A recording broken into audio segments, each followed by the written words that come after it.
আলহামদুলিল্লাহ আমার মনে হয় তাদের জন্য খুবই জরুরি এবং পাকিস্তানের উইকেট সবসময় পেসারদেরকে একটা বাড়তি সহযোগিতা দিয়ে থাকে এবং সেই জায়গাটা আমার মনে হয় তাদের জন্য একটা গ্রেট অপরচুনিটি টু ন্যাশনাল টিমের আপনার যারা আছে এবং ন্যাশনাল টিমের বাইরে যারা আছে তারা যারা প্রেশারটা ক্রিয়েট করতে পারে।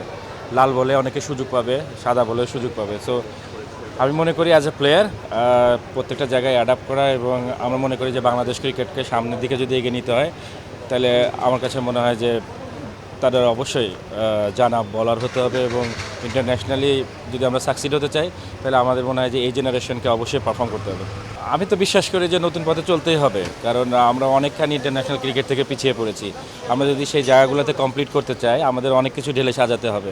ধরেন এই টিমের ট্যুরটাকে আরও অনেক বেশি রেগুলারই করতে হবে যাতে প্লেয়ারগুলো সুযোগ পায় এবং সুযোগগুলো যেন একই প্লেয়ার ঘুরে ফিরে না পায় এবং সেই জায়গাগুলোতে যেন সব প্লেয়ারের সমান সুযোগটা থাকে যাতে তারা নিজেদেরকে প্রকাশ করতে পারে।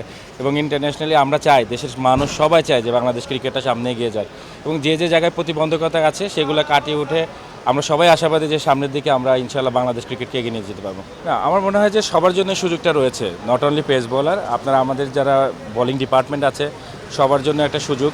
পাকিস্তানের উইকেট যে সবসময় পেস বোলারদের না, ব্যাটারদের জন্য অনেক অনেক কিন্তু পয়মন্ত এবং সেই জায়গাটাতে ভালো কোয়ালিটি বলারের এগেনস্টে ব্যাট করার যে সুযোগটা হয়তো আমাদের কম্পিটিটিভ ক্রিকেটটা নষ্ট হয়ে যাওয়ার কারণে সেই সুযোগটা হয়তো কম পায়।